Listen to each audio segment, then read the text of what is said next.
Sa'yo ba yun yung motor? Oh, siya yung may-ari ng motor mga idol oh. Nalubog. Nalubog sa baha.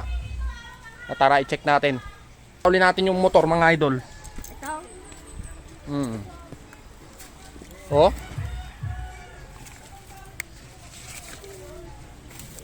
Grabe yan oh. Siyempre oh, wag mo papandarin. Nga. Yung computer box niyan kasi ang mahalaga eh. Pero yung kay ano, nalubog din ng ano yun. Kanina. Change oil lang, saka ano. Linis pang gilid, gear oil.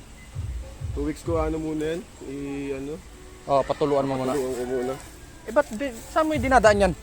Dito, dyan. Ah, dito ka rin pala dumadaan? Din. Kung kailan naman nagkataon siguro no? Hindi, Na bumaha. wala ano eh. Lubog na kasi. Ayan, oh.